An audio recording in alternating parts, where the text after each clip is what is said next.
Let's dear, अब हम देखेंगे इसकी पैथोफिजियोलॉजी की एक वायरस किस तरह टाइप हमारे साथ जो एल्विवला है उस पर किस तरह अटैक करती है, और एल्विवला के अंदर ख़ासकर जो टाइप 2 निमोसाइड सेल्स होती हैं उस पर किस तरह अटैक करती हैं। लेट्स सी, हम एक बार यहाँ पे एक एल्विवलाई को ड्रा करेंगे। इनको कहते हैं पैथोफिजियोलॉजी ऑफ कोविड-19। ये पैथोफिजियोलॉजी हम देख रहे हैं इसमें। Let's see, pathophysiology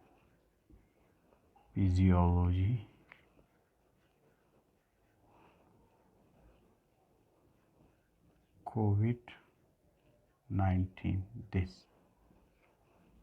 is the patho के वायरस। हम किसी भी रूट से, किसी भी रास्ते से जब हम वायरस हमारे अंदर इंटर होती है, दाखिल होता है, तो वो किस तरह डिजीज़ की डेवलपमेंट स्टेजेस किस तरह होती है। Let's see, first of all मैं एक एल्विवला को यहाँ ड्रा करूँगा जो कि हमारे साथ मोस्टली दिस इज एक एल्विवला है।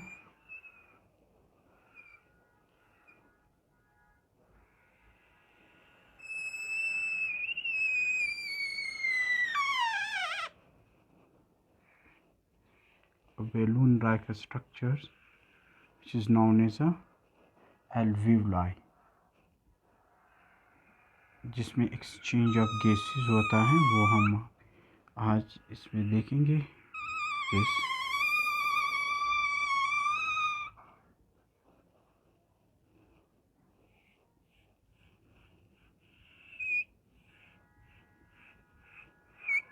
एक alveoli है, थोड़े से इनके जो सेल्स हैं उनको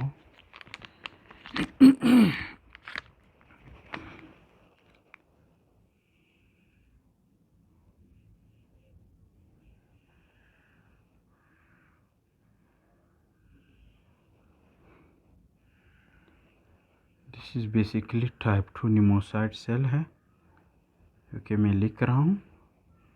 टाइप 2 निमोसाइड सेल्स का फंक्शन ये है कि ये सरफेक्टेंट बनाता है, कि डिक्रीज़ करती है सरफेस टेंशन को। सरफेस टेंशन डिक्रीज़ होने का फ़ायदा ये होता है कि आपका जो एल्वुलर कोलैप्सिंग प्रेशर होती है वो ये कंट्रोल करते हैं। अब ये चूँकि एक टाइप 2 निमोसाइड सेल है, और here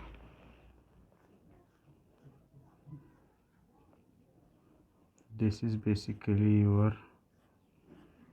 type 1 pneumocyte cell. Type 1 pneumocyte cell का फंक्शन ये होता है कि इसमें एक्सचेंज ऑफ गैसेस हुआ करता है। This is type 1 pneumocyte cell. और हमारे साथ जो सार्स कोविड 2 वायरस है उसका इफ़ेक्ट होता है हमारी टाइप 2 निमोसाइड सेल पे। किस पे? टाइप 2 निमोसाइड एल्वियोलर जो सेल है, हम देखते हैं। लेट्स सी डिटेल में।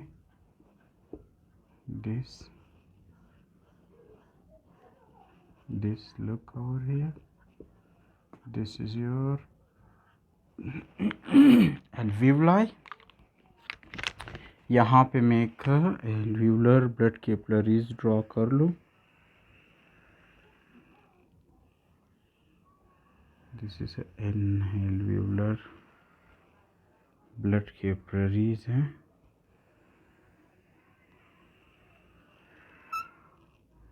This is your alveolar blood capillaries हैं। Look over here. This is endothelial cell है, हम देखेंगे इसको। ब्लड कैपिलरीज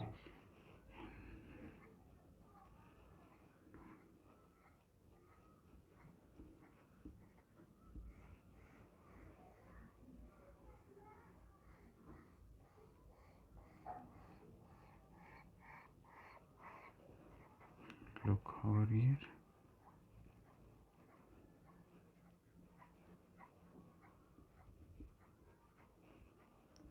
दिस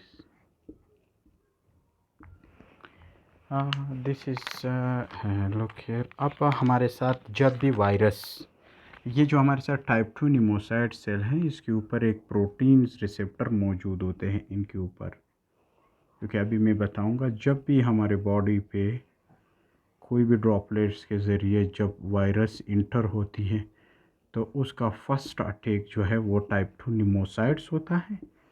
और टाइप 2 निमोसाइड सेल्स के ऊपर जो रिसेप्टर इस वायरस के लिए मौजूद होते हैं उस पे ये अटैक करती है और उसके ज़रिए सेल के अंदर चला जाता है। सो हम इससे पहले कि मैं आपको ये थोड़ा सा इसको समझाऊं कि टाइप 2 निमोसाइड सेल में टाइप 2 न्यूमोसाइड सेल्स में होता क्या है, ये सरफेक्टेंट बनाता है, सरफेक्टेंट दिस, जो कि डिक्रीज़ करता है सरफेस टेंशन एरिया को। क्या करता है? सरफेस टेंशन एरिया की, और बचाता है किस चीज़ को? आपकी जो एल्वियोला है उसको कोलेप्स होने से बचाता है। तो ये सरफेस टेंशन को डिक्रीज़ किया हुआ है और एल्वियोलर कोलेप्सिंग को कंट्रोल किया, एक प्रेशर अप्लाई की है एल्वियोलर कोलेप्सिंग से बचाने के लिए, ठीक है। और दूसरा जो हमारे साथ सेल है ये वाला, look here, this is type 1 pneumocyte cell जो है, टाइप 1 न्यूमोसाइड सेल्स। इसमें टाइप 1 निमोसाइड सेल्स में होता क्या है, इसका फंक्शन ये है कि एक्सचेंज ऑफ गैसेस हुआ करता है। क्या होती है? Exchange of gases. इसमें एक्सचेंज ऑफ गैसेस होती है टाइप 1 निमोसाइड सेल का जो फंक्शन है। हम अब एक छोटा सा इस टाइप 1 निमोसाइड सेल को डिटेल में पढ़ेंगे कि वायरस किस तरह अटैक करती है और एंडोसाइटोसिस के ज़रिए किस तरह अंदर इस अपनी इन मशीनरी को, जो टाइप 2 निमोसाइड सेल की मशीनरी है, उसको किस तरह अपना लेता है और उसमें किस तरह चेंजेस लाते हैं और किस तरह इस सेल को मार देता है। Let's see, first of all हम देखते ये है कि हमारे साथ जो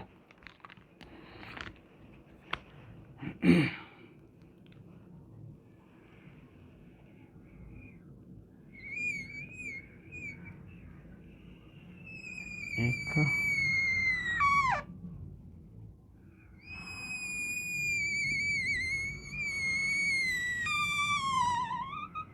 दिस इज एक टाइप 2 निमोसाइड सेल है जिसको मैं जूम करके बता रहा हूँ आपको कि ये किस तरह आपकी वायरस इस सेल के अंदर किस तरह इंटर होता है।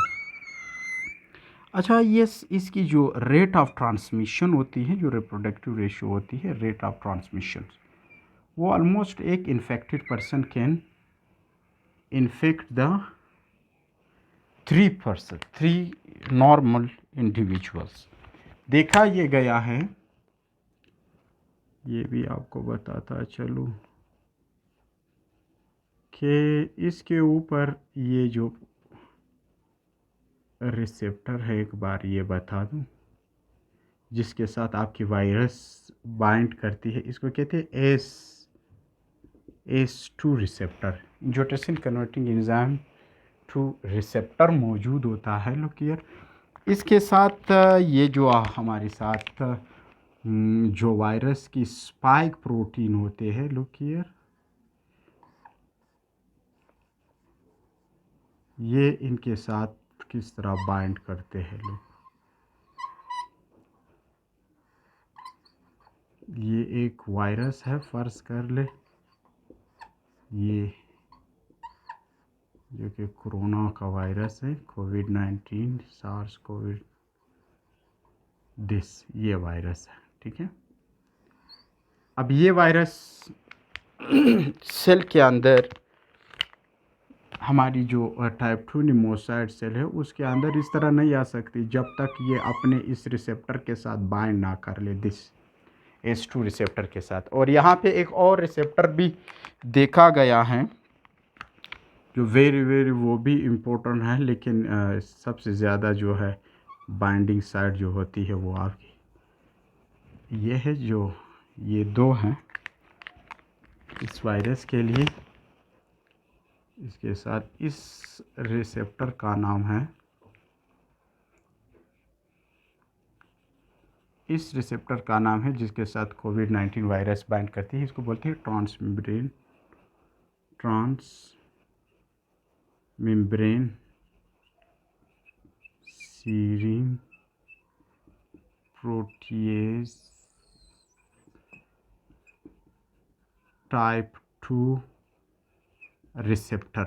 ये दो रिसेप्टर हैं, एक है एस रिसेप्टर, दूसरा ट्रांसमेम्ब्रेन सीरीन, जिनके साथ आपकी वायरस की जो प्रोटीन्स होती है वो बाइंड करके सेल के अंदर इंडोसाइटोसिस के ज़रिए सेल के अंदर इंटर होती है। ठीक है, दिस ठीक है। ये एक टाइप 2 निमोसाइट सेल हैं।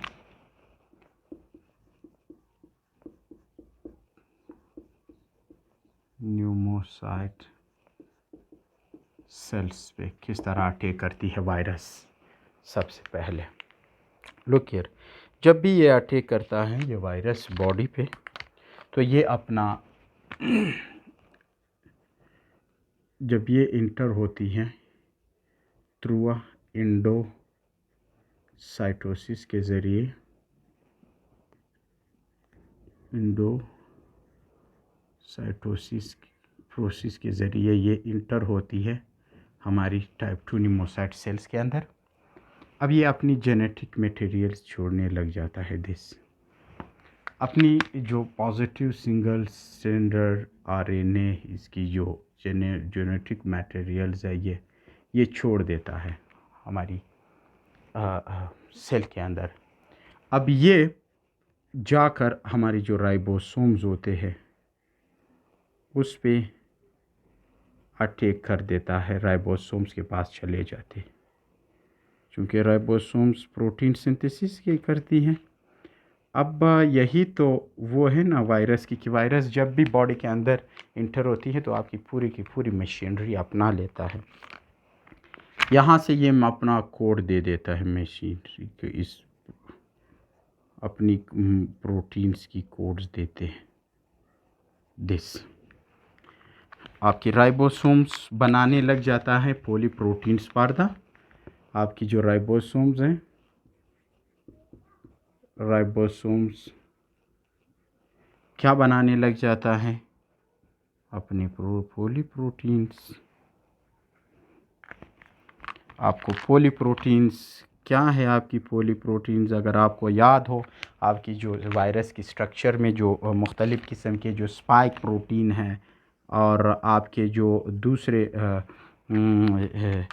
एच प्रोटीन्स थे और एम प्रोटीन्स थे, एनवेलप्ड प्रोटीन्स थे, ये तमाम के तमाम आपके पॉलीप्रोटीन्स यहाँ बनाने लग जाता है। कौन बनाता है, ये पॉलीप्रोटीन्स आपका बन जाते हैं। पॉलीप्रोटीन्स राइबोसोम्स बनाने लग जाता है। Look here this. अब आपकी टाइप 2 निमोसाइट सेल के अंदर ये एक्सचेंज होना शुरू हो जाता है। अब लेट्स सी, यहाँ पे एक और एंजाइम्स मौजूद होता है जिसका नाम है RNA dependent RNA polymerase enzyme. This ये वायरस का एंजाइम्स हैं। लुक हियर, ये अपने इस एंजाइम्स को एक्टिव करके, जिसका नाम है आरएनए डिपेंडेंट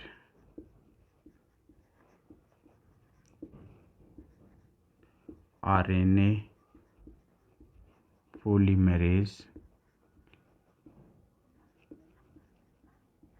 ये जो एंजाइम हैं ये अब ये क्या बनाने लग जाता है, ये जो कि आपकी पॉजिटिव सिंगल स्ट्रैंडेड आरएनए की जो जीनोमिक मटेरियल है ये बनाना शुरू कर देता है। मैनी लुक हियर, अब ये बनाना शुरू कर देता है जेनेटिक मटेरियल्स, आपकी आरएनए पॉलीमरेज आरएनए डिपेंडेंट्स बनाना शुरू कर देता है ये जो एंजाइम्स है आपका।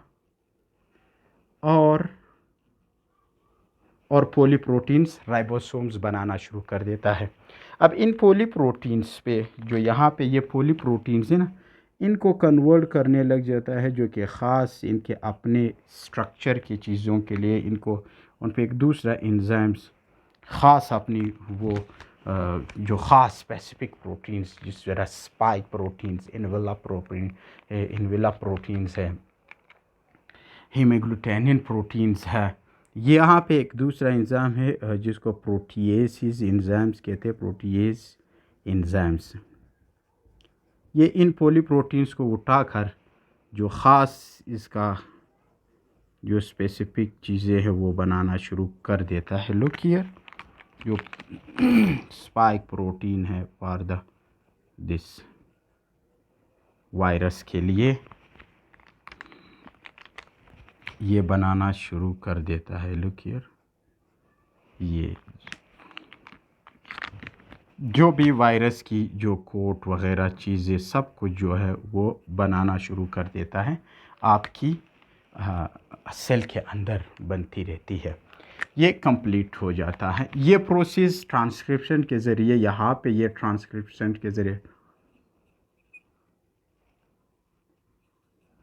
ये यहाँ कंप्लीट हो रहा है। ट्रांसक्रिप्शन के ज़रिए ये चीज़ें RNA dependent RNA polymerase enzymes बनाने लग जाता है, जो genetic material positive single stranded RNA बनाना शुरू कर देता है, और इधर से आपकी पॉलीप्रोटीन्स बनते रहते हैं। तो ये अब सब के सब मिलकर अब ये सब जो आपकी वायरस के तमाम चीज़ें हैं बन गए। सिर्फ एक एंजाइम, सिर्फ इनको अब जो है वेसिकल्स में भेजे जाते हैं, इसको ट्रांसपोर्ट किए जाते हैं टू गोल्जी। अब इनको ट्रांसपोर्ट किया जाता है, ट्रांसपोर्ट टू द गोल्जी। अब गोल्जी क्या करेगी, इनकी एक वेसिकल फॉर्म बना देगी। गोल्जी इधर हम ड्रा करेंगे, लुक हियर। अब दिस इज़ योर, यहाँ पे अब गोल्जी के पास आएंगे, तमाम के तमाम ट्रांसपोर्ट किए जाएंगे। दिस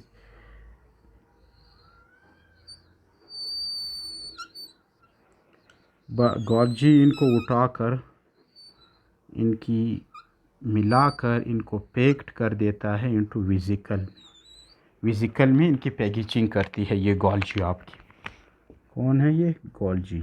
दिस ये क्या करने लग जाता है, in positive single cellular RNA और पॉलीप्रोटीन जो इनके अपने प्रोटीन्स के जो पार्ट्स है, जो स्ट्रक्चर के पार्ट्स है, वो सब के तमाम इधर गोल्जी कम्प्लेक्स के पास आकर गोल्जी कम्प्लेक्स इनकी क्या कर देता है, एक सब की पैक्ड कर देता है, इनको पैक्ड कर देते हैं टू वेसिकल्स। दिस अब ये फिर रिलीज़ करना, ये छोड़ देता है अपनी जो वेसिकल जो इनके अंदर है ये। अब ये वायरस बिल्कुल प्रिपेयर तैयार वायरस है, जिस तरह ये first positive single stranded RNA ने अटैक किया था आपके बॉडी पे, ये virus same to same many virus बन रहे। अब ये आ जाएंगे एक्ज़ोसाइटोसिस के ज़रिए बाहर आएंगे, एक्ज़ोसाइटोसिस के ज़रिए, एक्ज़ोसाइटोसिस प्रोसेस के ज़रिए ये जब बाहर आएंगे तो ये जो आपके आसपास जितने भी नॉर्मल सेल है सब के सब पर ये अटैक करना शुरू कर देता है, और हर एक सेल को इस तरह डिस्ट्रॉय करने लग जाता है, जिस तरह आपकी ये टाइप 2 निमोसाइट्स सेल को डिस्ट्रॉय करने किया है। अब इट द रिज़ल्ट जब ये तमाम के तमाम प्रोसेस होते रहते हैं तो ये सेल इस सेल का इट द लास्ट क्या होना शुरू हो जाता है, इट द लास्ट ये सेल जो है डेथ हो जाती है, इस सेल की डेथ, ये सेल डेथ हो जाती है इस सेल की, क्योंकि पूरा का पूरा मशीनरी वायरस ने ले ली थी और टाइप 2 निमोसाइट सेल के अंदर अपनी रिप्रोडक्शन बढ़ा रही थी। ठीक है, अब जब इस सेल की डेथ होना शुरू हो जाती है, ये सेल लुक हियर दिस, ये जो आपकी टाइप 2 निमोसाइट सेल हैं, ये जब मर जाती है तो ये कुछ तरह के केमिकल रिलीज़ करना शुरू कर देता है ये सेल। वो केमिकल्स जब ये रिलीज़ कर जाता है तो उनको कहते हैं आपकी इंटरफेरोन अल्फ़ा दिस, और साइटोकाइन्स रिलीज़ करना शुरू कर देता है। इनका मतलब ये होता है कि ये आपकी जो नियर बाई सेल होते हैं, ये नॉर्मल सेल जो होते हैं, ये इंटरफेरोन रिलीज़ कर देता है, इनको एक्टिव कर देता है ताकि ये एंटीवायरल पेप्टाइड बनाए अपने लिए। एंटीवायरल पेप्टाइड रिलीज़ कर दे किसके अगेंस्ट, किसके अगेंस्ट, जो वायरस आई हुई है, ताकि ये वायरस से बच जाए। ये तो कहता है कि मैं तो मर गया, तो मेरे मरने के से हमें कुछ ऐसी केमिकल रिलीज़ करूँगा जो कि दूसरे नेबर जो सेल है उसको एक्टिव कर ले, वो अपने लिए इस वायरस के ख़िलाफ़ एंटीवायरल पेप्टाइड बनाए, जो कि एक इम्यून सिस्टम का एक हिस्सा है, पार्ट है, जो कि हम दूसरे लेक्चर में देखेंगे। और दूसरा ये है कि ये साइटोकाइन्स रिलीज़ कर जाता है, ये जो आपका सेल है साइटोकाइन्स। अब ये साइटोकाइन्स यहाँ पे इन्होंने इंटरफेरोन रिलीज़ की, इंटरफेरोन, और साथ ही साइटोकाइन्स रिलीज़ किया। अब लेट्स सी, हम देखते हैं दूसरा, इन्होंने साइटोकाइन्स रिलीज़ कर जाता है दिस, जो कि केमिकल मेडिएटर्स है। ये साइटोकाइन्स आकर आपकी यहाँ पे जो मौजूद है एल्व्यूलर मैक्रोपेज जो मौजूद है, इनको एक्टिव कर देते हैं। ये एल्व्यूलर मैक्रोपेज, एल्व्यूलर मैक्रोपेज फर्दर जाकर 3-4 किस्म के, बल्कि कई किस्म के केमिकल मेडिएटर रिलीज़ करना शुरू कर देता है। नंबर फर्स्ट, इंटरल्यूकिन 1, इंटरल्यूकिन 1, फिर इंटरल्यूकिन 6, फिर इंटरल्यूकिन 8, फिर रिलीज़ करना शुरू कर देता है इंटरल्यूकिन जो 6 है, 11 है, आपके ट्यूमर न्यूक्रोसिस फैक्टर अल्फ़ा 1, ठीक है, अल्फ़ा 1 ट्यूमर नेक्रोसिस फैक्टर, और साथ ही prostaglandin, prostaglandin this look here, और ही आपका ल्यूकोट्राइन्स, ल्यूकोट्राइन्स, ये आपके तमाम के तमाम मैक्रोपेज क्या कर जाते हैं, इन सेल को रिलीज़ करना, इन केमिकल मेडिएटर्स को रिलीज़ करना शुरू कर देता है। जब इनको रिलीज़ करना शुरू कर देता है तो ये तमाम के तमाम जो केमिकल मेडिएटर्स होते हैं वो माइग्रेट करते हैं किसके पास, ब्लड के पास। ये चले जाते हैं ब्लड के पास, लुक हियर, जब ये ब्लड के पास चले जाते हैं, इनसे एक कंडीशन क्रिएट होती है। ये जो आपकी इंडोथेलियल सेल है ना, इंडोथेलियल सेल के अंदर, इंडोथेलियल सेल जो यहाँ की इंडोथेलियल सेल्स में जो कि जब ये केमिकल मेडिएटर्स ब्लड स्ट्रीम में पहुंचेंगे तो एंडोथेलियल सेल्स के जो कि ब्लड कैपिलरी परमिएबिलिटी है वो इंक्रीज़ कर देता है। जब जो endothelial blood capillary permeability increase हो जाती है इस इन्फ्लामेटरी मेडिएटर से, तो इनके बीच में बड़े बड़े गैप्स बन जाते हैं दो इंडोथेलियल सेल्स के बीच में। जब इंडोथेलियल सेल के बीच में गैप्स बन जाते हैं, लुक हियर, जब इनके बीच में गैप्स आ जाते हैं तो यहाँ से आपके खून से आपकी जो ब्लड प्लाज्मा है वो इंटर होना शुरू हो जाता है, किस में, आपकी एल्व्यूला में, और आपकी जो इंटरस्टिशियल स्पेसेस ऑफ एल्व्यूलर है, एल्व्यूला की जो इंटरस्टिशियल स्पेसेस है, इनमें क्या होना, फ्लूइड्स अकुमुलेट होना शुरू हो जाता है, क्योंकि ये केमिकल मेडिएटर जब रिलीज़ हुए इन्होंने जो ब्लड कैपिलरीज परमिबिलिटी हैं वो इंक्रीज़ की, जिसकी वजह से गैप्स जंक्शन पैदा हुए दो एंडोथेलियल सेल्स के बीच में। उन गैप से फ्लूइड अंदर दाखिल होना शुरू हो गई ब्लड प्लाज्मा से। लुक हियर, अब क्या होगी, जब यहाँ पे ब्लड आपकी अल्व्यूला के अंदर फ्लूइड अकुमुलेट होना शुरू हो गए जो कि आपकी इंटरस्टिशियल स्पेसेस में और एल्व्यूला में, तो ये होता क्या है कि एल्व्यूलर एडीमा क्रिएट कर जाता है। एल्व्यूलर एडीमा, लुक हियर, ये एल्व्यूलर एडीमा क्रिएट कर जाता है। नंबर फर्स्ट, एल्व्यूलर एडीमा जो कि एक ख़तरनाक कंडीशन है। एल्व्यूलर एडीमा फर्दर क्या कर जाता है, जब एल्व्यूलर एडीमा क्रिएट होती है, पैदा होती है यहाँ पे, तो ऑक्सीजन की एक्सचेंज ऑफ ऑक्सीजन और कार्बन डाइऑक्साइड की और CO2 की क्योंकि CO2 ब्लड ला रहा था और ऑक्सीजन हम इनहेल करके ब्लड को दे रहे। यहाँ पे इनका एक्सचेंज ऑफ द गैसेस रुक जाता है, क्योंकि उसको ये फ्लूइड को ऑक्सीजन पास नहीं कर पाता, जिसकी वजह से यहाँ पे ऑक्सीजन गैस ऑक्सीजन जो है वो कार्बन डाइऑक्साइड और ऑक्सीजन की एक्सचेंज जो है रुक जाती है और स्लो डाउन हो जाता है, ठीक है, जिसमें कार्बन डाइऑक्साइड ब्लड स्ट्रीम में हाइपर कार्बीमिया हो जाता है, partial pressure of carbon dioxide partial pressure of oxygen low हो जाता है, PO2 लो हो जाता है और कार्बन डाइऑक्साइड PCO2 क्या हो जाता है, इंक्रीज़ हो जाता है। कार्बन डाइऑक्साइड ब्लड स्ट्रीम में इंक्रीज़ हो रहा है और ऑक्सीजन की कंसंट्रेशन डिक्रीज़ हो रही है, जो कि बॉडी के अंदर मल्टी जो सिस्टम जो ऑर्गन फेलियर की तरफ ले जा रहे होते हैं ये। और दूसरी बात ये है, जब हमारे जो है लुक हियर, जब यहाँ पे दूसरी बात ये है कि जब भी ये केमिकल मेडिएटर्स यहाँ पे रिलीज़ होना शुरू हो जाते हैं, ब्लड स्ट्रीम में आना शुरू हो जाता है, जो जितने भी आप केमिकल मेडिएटर्स हैं, वो यहाँ पे एक दूसरा मॉलिक्यूल्स जो है अपीयर करना शुरू कर देते हैं, जिसको कहते हैं वीकेम। वो वीकेम करना कर जाता है, दिस इज़ अ वीकेम, जिसको कहते हैं VCAM, vascular adhesion vascular cell adhesion molecules this.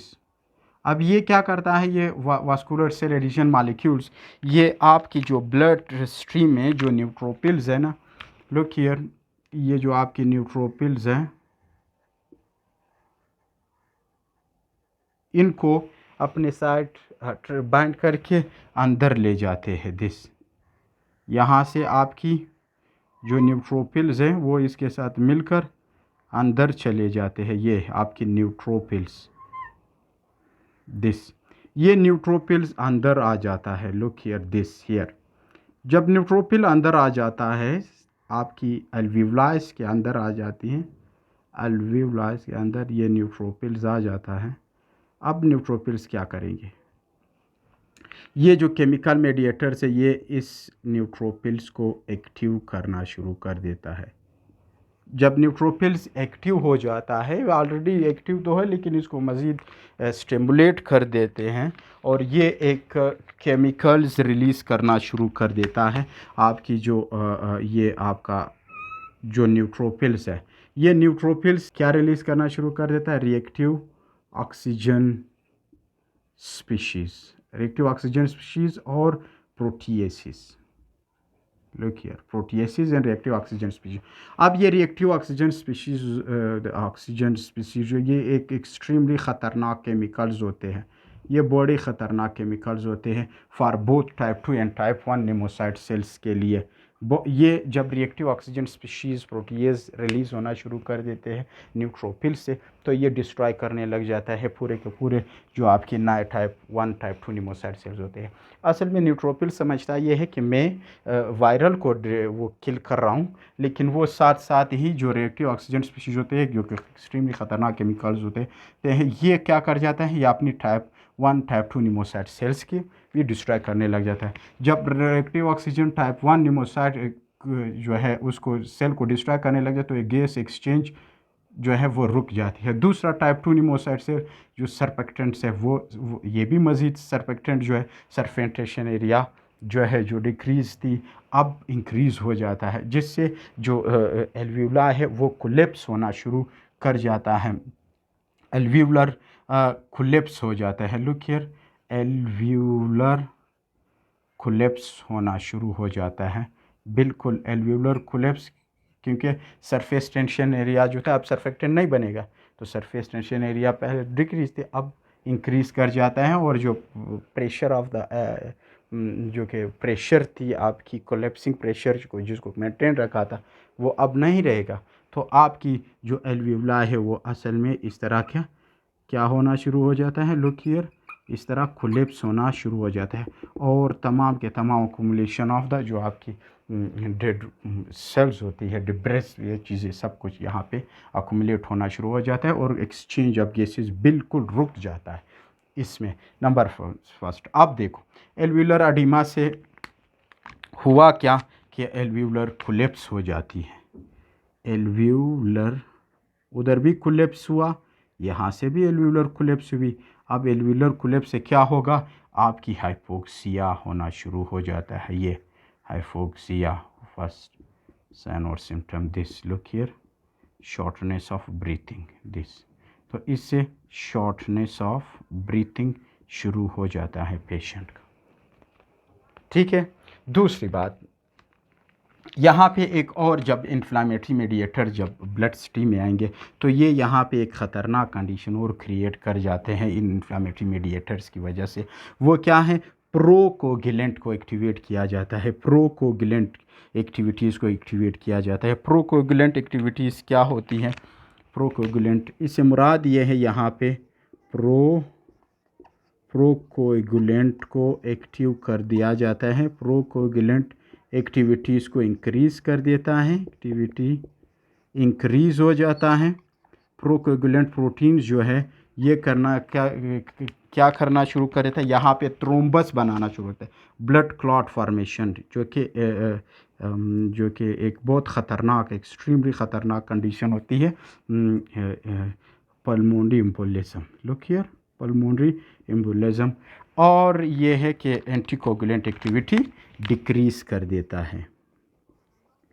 जो एंटीकोगुलेंट एक्टिविटी होती है ना, उसको डिक्रीज़ कर लेता है आपकी जो मेनी इन्फ्लामेटरी मीडिएटर्स है, और इंक्रीज़ कर देता है प्रोकोगुलेंट एक्टिविटी, जिससे थ्रोम्बस पैदा होना शुरू हो जाता है। ठीक है, ब्लड क्लॉट फार्मेशन। ये क्लॉट फार्मेशन ज़्यादा ख़तरनाक होते हैं, जो कि थ्रोम्बस जिसको हम कहते हैं एल्व्यूलर एम्बोलिज्म या हम पल्मोनरी एम्बोलिज्म दिस। ठीक है। अब ये स्टेप बाय स्टेप यही चीज़ें जाते हैं मैंने दूसरे आर्गन्स को एक्टिवेट करने लगते हैं। वहाँ पे थ्रोम्बस क्लॉट फार्मेशन क्रिएट करना शुरू कर देता है, जिससे आपकी मल्टी सिस्टम ऑर्गन्स फेलियर। और दूसरी बात यह है, जब आपकी बॉडी के अंदर ऑक्सीजन आपके टिश्यूज़ तक नहीं पहुंचते, आपके ब्रेन टिश्यू, आपके हार्ट टिश्यूज़, तो वहाँ पे भी वो ऑर्गन्स फेल होना शुरू हो जाते हैं और कार्बन डाइऑक्साइड डिक्रीज होना शुरू हो जाते हैं, और multi organs multiple organ system failure की तरफ जा रहा है। ऑर्गन सिस्टम फेलियर की तरफ जा रहा है, क्योंकि हमारे साथ ऑक्सीजन की डिफिशेंसी हो रही है। एल्व्यूलाई कोलैप्स होते जा रहे हैं, एल्व्यूलाई फिनिश्ड होते जा रहे हैं, जिससे हमारे बॉडी के अंदर मुख्तलिफ़ किस्म की अलामात, साइन और सिम्टम पैदा होना शुरू हो रहे हैं। Look here. अब दूसरी बात यह है, यहाँ पे जो आपके ल्यूकोट्राइन्स है, ये इन रिसेप्टर्स को एक्टिवेट करके ये कफ रिफ्लेक्स जो होते हैं, ये ले जाते हैं किसके पास, आपके ब्रेन के पास। आपका जो ब्रेन है वो करने क्या लग जाता है, लुक हियर, आपकी जो हाइपोथैलेमस है, दिस इज़ योर ब्रेन, ये आपका ब्रेन है। जो हाइपोथैलेमस है, ब्रेन का जो पार्ट है, उससे होता क्या है कि आपकी जो हाइपोथैलेमस है उसके अंदर हाइपोथैलेमस कफ सेंटर को एक्टिव कर देता है। आपकी कफ सेंटर जब एक्टिव हो जाता है, कफ सेंटर एक्टिव हो जाता है, तो कफ रिफ्लेक्स आपकी बढ़ जाती है। ठीक है, आपकी कफ स्टार्ट होना शुरू हो जाता है। ये भी एक सिम्टम है आपकी कोविड-19 की, कफ होना शुरू हो जाता है दिमाग है। ठीक है, लुक हियर। दूसरी बात, हाइपोथैलेमस के पास ये इसको इंटरल्यूकिन जो है आपका एक्टिव कर रहा है, आपकी जो क्रेनियल नर्व्स हैं वो भी कफ रिफ्लेक्स आपकी कफ सेंटर के पास ले जाते हैं, जहाँ से आपकी कफ स्टार्ट होना हो जाता है। मोस्टली देखा गया है जो कि ड्राई कफ होती है, और बहुत ड्राई कफ वो बहुत कम केसेस में प्रोडक्टिव कफ होती है। बलगमी कान से प्रोडक्टिव कफ दिस, लेकिन ज़्यादातर ये ड्राई कफ होती है।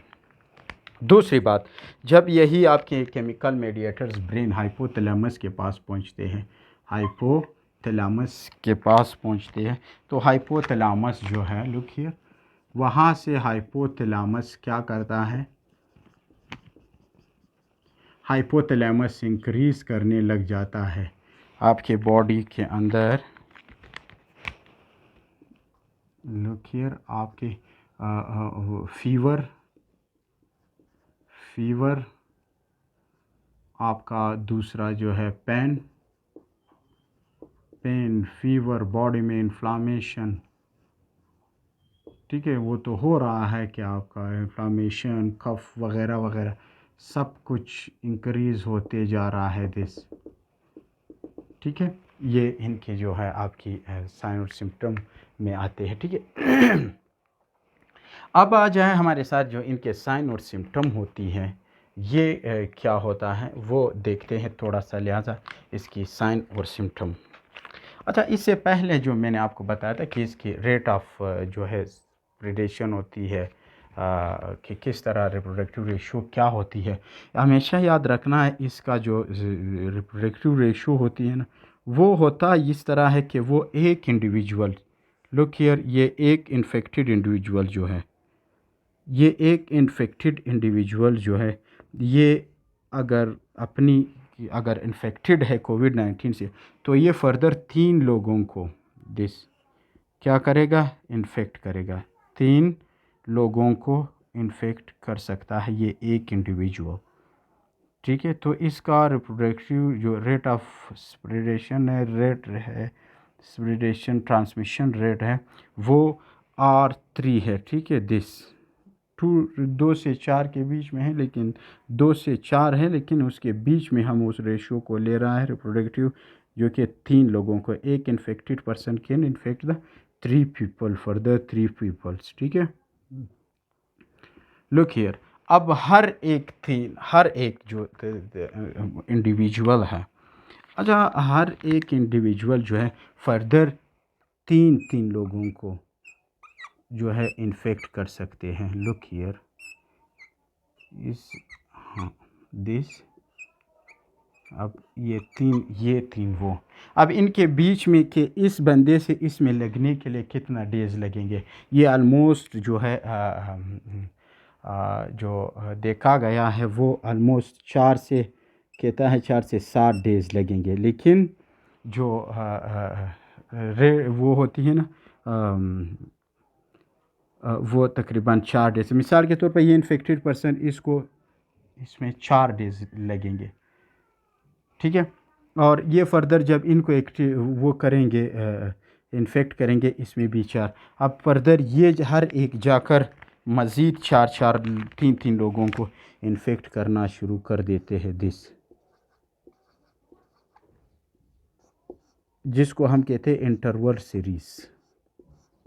इंटरवल सीरीज़ जो है इनका कितना है, 4 डेज, 4 से 7 डेज है, लेकिन 4 डेज इसकी इंटरवल सीरीज़ है दिस, हर एक इंडिविजुअल मज़ीद फर्दर, तो इस वजह से इसकी जो स्प्रेडेशन है वो काफ़ी ज़्यादा थी दिस, बहुत तेज़ी के साथ कंटाजियस जो थी इसका स्प्रेडेशन फैल रही थी। तो इसका इंटरवल सीरीज़ जो है वो इंटरवल सीरीज़ जो है, या आप सीरीज़ इंटरवल, इसका सीरीज़ इंटरवल जो है वो 4 डेज़ है, ठीक है, 4 डेज़।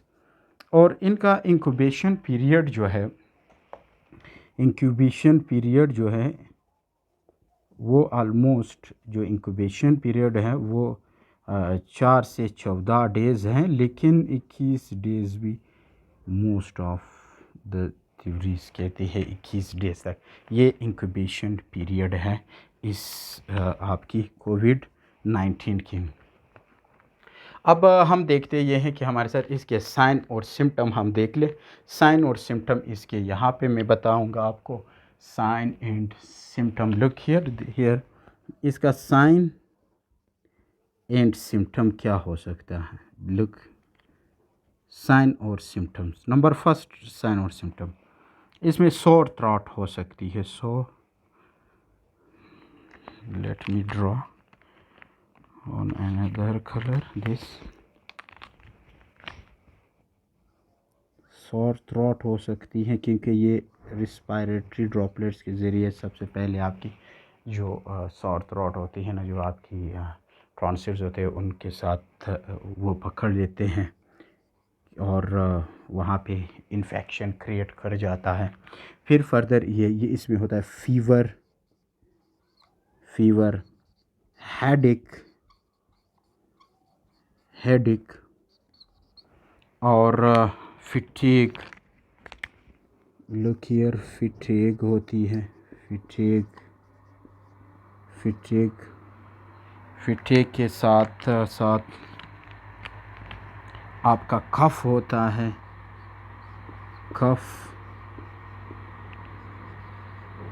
कफ होती है, जॉइंट पेन होता है, दिस हाइपोक्सिया हो जाता है, शॉर्टनेस ऑफ ब्रीथिंग हो जाती है। ये तमाम के तमाम इसके साइन और ये भी देखा गया है अक्सर केसेस में जो कि डिक्रीज़ द स्मेल जो है, उसकी टेस्ट, स्मेल, ये सब कुछ जो है डिक्रीज़ हो जाता है। टेस्ट और जो है स्मेल, इसका जायका कम हो जाता है, बंदे को महसूस नहीं होता, स्मेल की डिटेक्शन कम हो जाती है स्मेल की, ठीक है। ये आपकी पेन होती है, कफ होती है, जॉइंट पेन होती है, पोक्सिया, फीवर, फिटीग और पेन, बॉडी में पेन, ये सब कुछ इसके साइन और सिम्टम्स और अलामात है इस बीमारी की, जो कि आज हमने इस बीमारी को देखा। और मल्टी ऑर्गन सिस्टम फेलियर्स तब होती है जब आपकी ज़ाहिर सी बात है, जब बॉडी को ऑक्सीजन नहीं मिलेगी या फ्रेश ऑक्सीजन, क्योंकि हमारे साथ ये सेल एल्यूलाई का काम ही यही है कि वो फ्रेश ऑक्सीजन बॉडी को प्रोवाइड करते हैं और कार्बन डाइऑक्साइड को हम एक्सेल करते हैं और ऑक्सीजन को हम इनहेल करते हैं। तो ये एक वायरस से होने वाली बीमारी है। तो इसका जो अभी तक जो ट्रीटमेंट है, ख़ास कोई ट्रीटमेंट डिस्कवर नहीं हुई है। फिर भी हम इसकी जो एंटीवायरल ड्रग्स है वो हम इंशाल्लाह नेक्स्ट लेक्चर में पढ़ेंगे। Thank you.